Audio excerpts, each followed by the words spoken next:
ओम नमः शिवाय। सोमवार व्रत करने की विधि और सोमवार व्रत कथा। सोमवार का व्रत साधारणतया दिन के तीसरे पहर तक होता है।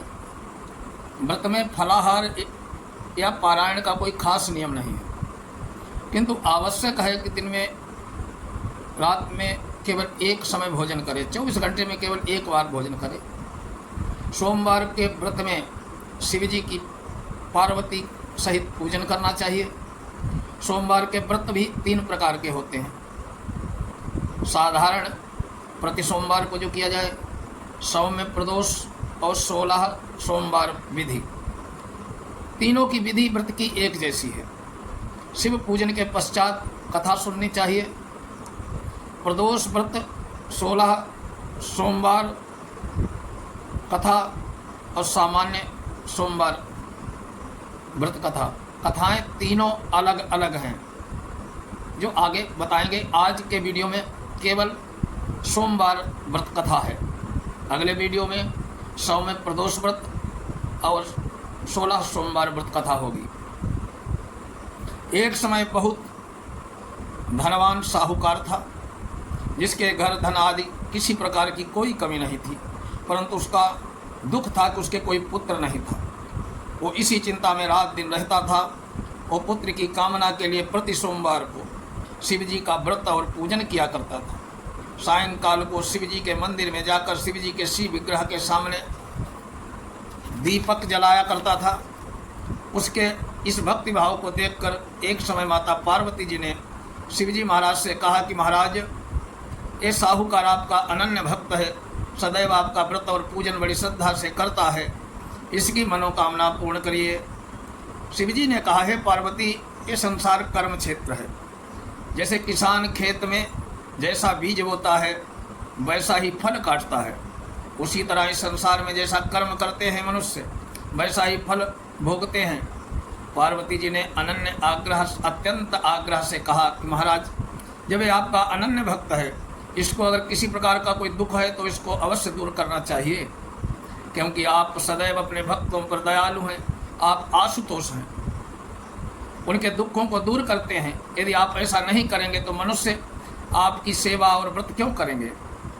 पार्वती जी का ऐसा आग्रह देख शिवजी महाराज कहने लगे, हे पार्वती, इसके कोई पुत्र नहीं है, इसी चिंता में दुखी रहता है।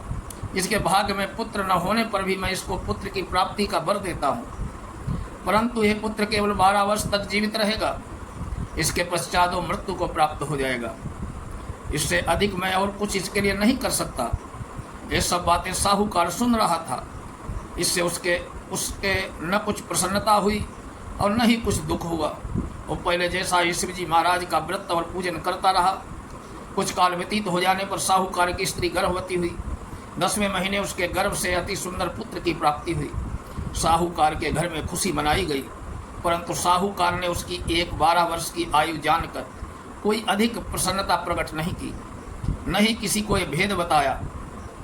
जब वो बालक 11 वर्ष का हो गया तो बालक उसी माता ने उसके पिता से विवाह आदि के लिए कहा। साहूकार कहने लगा, अभी मैं इसका विवाह नहीं करूँगा, अपने पुत्र को काशी जी पढ़ने के लिए भेजूँगा। फिर साहूकार ने अपने साले अर्थात मामा के बालक को बुलाकर उसको बहुत सा धन देकर कहा कि तुम इस बालक को काशी जी पढ़ने के लिए ले जाओ। रास्ते में जिस स्थान पर भी जाओ, यज्ञ करते जाओ और ब्राह्मण को भोजन कराते जाओ। दोनों मामा भांजे यज्ञ करते ब्राह्मण को भोजन कराते जा रहे थे। उनके रास्ते में शहर पड़ा।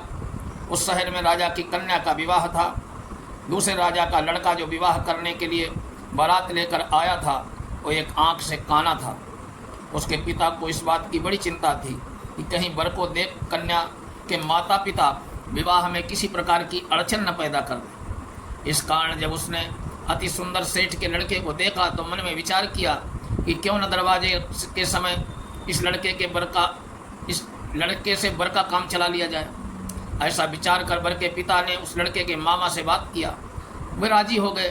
फिर लड़के को वर के कपड़े पहना, घोड़ी पर चढ़ाकर दरवाजा पर ले गए। जब कार्य प्रसन्नतापूर्ण संपूर्ण हो गया, फिर वर के पिता ने सोचा कि विवाह कार्य भी इसी लड़के से करा लिया जाए तो क्या बुराई है। ऐसा विचार कर लड़के और उसके मामा से कहा यदि आप फेरों का और कन्यादान का काम को भी कराते हैं तो आपकी बड़ी कृपा होगी, मैं इसके बदले में आपको बहुत कुछ धन दूंगा। तो उन्होंने स्वीकार कर लिया। विवाह कार्य भी बहुत अच्छी तरह से संपन्न हो गया। परंतु जिस समय लड़का जाने लगा तो उसने राजकुमारी की चुंदड़ी को उसके पल्ले पर लिख दिया कि तेरा विवाह तो मेरे साथ हुआ है, परंतु जिस राजकुमार के साथ तुमको भेजेंगे वो एक आंख से काना है। मैं काशी जी पढ़ने जा रहा हूँ।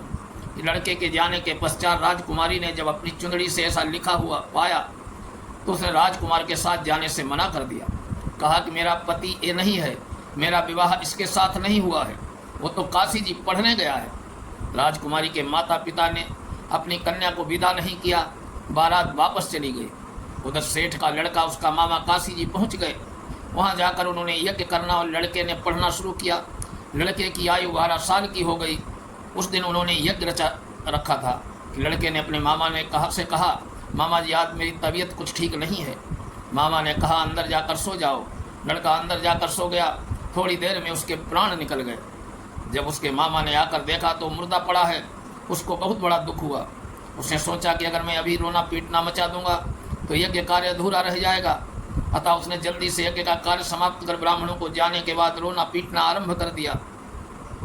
संयोग बस उसी समय शिव पार्वती जी उधर से जा रहे थे। उन्होंने जोर जोर से रोने की आवाज़ सुनी। पार्वती जी कहने लगी महाराज कोई दुखिया रो रहा है, इसके कष्ट दूर कीजिए।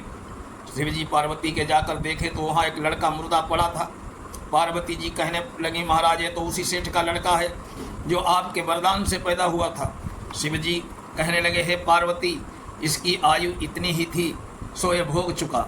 पार्वती जी ने कहा महाराज इस बालक को और आयु दो नहीं तो इसके माता पिता तड़प तड़प कर मर जाएंगे। पार्वती के बार बार आग्रह करने पर शिव जी ने उसको जीवन वरदान किया। शिव जी महाराज की कृपा से लड़का जीवित हो गया। शिव पार्वती कैलाश पर्वत पर चले गए। तब वो लड़का और मामा उसी प्रकार यज्ञ करते, ब्राह्मणों को भोजन कराते, अपने घर की ओर चल पड़े। रास्ते में उसी शहर में आए जहाँ उसका विवाह हुआ था। वहाँ पर आकर उन्होंने यज्ञ आरंभ किया तो उस लड़के के ससुर ने उसको पहचान लिया। अपने महल में ले जाकर उसकी बड़ी खातिर की, साथ ही दास दासियों से आदर पूर्वक लड़की और जमाई को विदा किया। जब वो अपने शहर के निकट आए तो मामा ने कहा कि मैं पहले तुम्हारे घर जाकर खबर कर आता हूँ। जब उस लड़के का मामा घर पहुँचा तो लड़के के माता पिता घर की छत पर बैठे थे।